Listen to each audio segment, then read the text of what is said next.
प्रेम से बोली थावे वाली मैया की।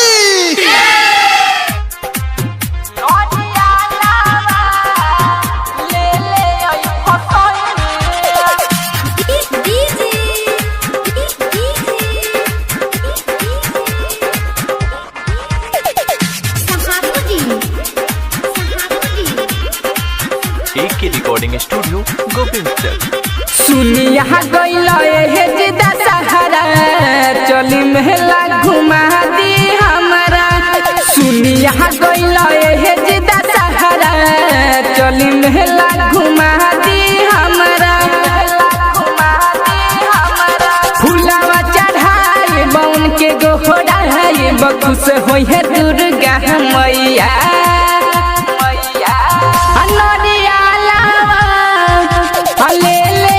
हसैया नदिया लावा ले ले हसैया। सुनिया गइला हे जिदा सहारा चली मेला घुमा दी हमरा। नदिया लावा ले ले हसैया नदिया लावा ले ले हसैया।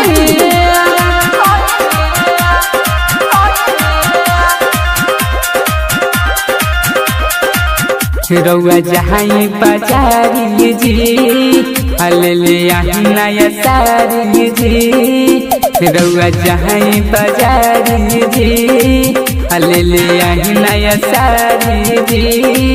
हमारी के शरण में आई जी सब दुखावा विपत्ति मिट जाए जी। ओढ़ौल के हटवा भावे माई के मनवा भावे लाला ले लसे नूरवा। नरिया लावा ले ले आई हसैया। नरिया लावा ले ले आई हसैया।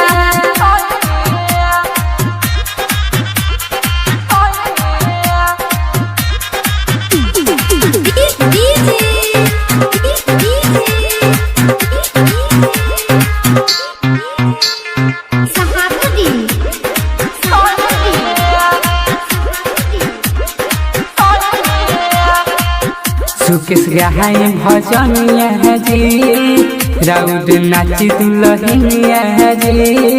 सुकेश गाय भजनिया जी राउड नाची दुलहिनिया जी। जदी माई के कृपा हो जाई है हो घरवा में होरी लगे लाई है हो। पंकज देवहरवा हो चली संघवा दे दी कुछ रुपया। नदिया लावा ले ले आई हसैया। नदिया लावा ले ले आई हसैया। सुनिया गइला हे जिदा सहारा चली मेला घुमा दी हमरा। सुनिया गइला हे जिदा सहारा चली मेला घुमा दी हमरा। फुलावा चढ़ाई बउन के गोहराई बखुश होई है दुर्गा मैया। नदिया लावा ले ले आई हसैया। नदिया लावा ले ले आई हसैया। एक की रिकॉर्डिंग स्टूडियो गोविंदचक।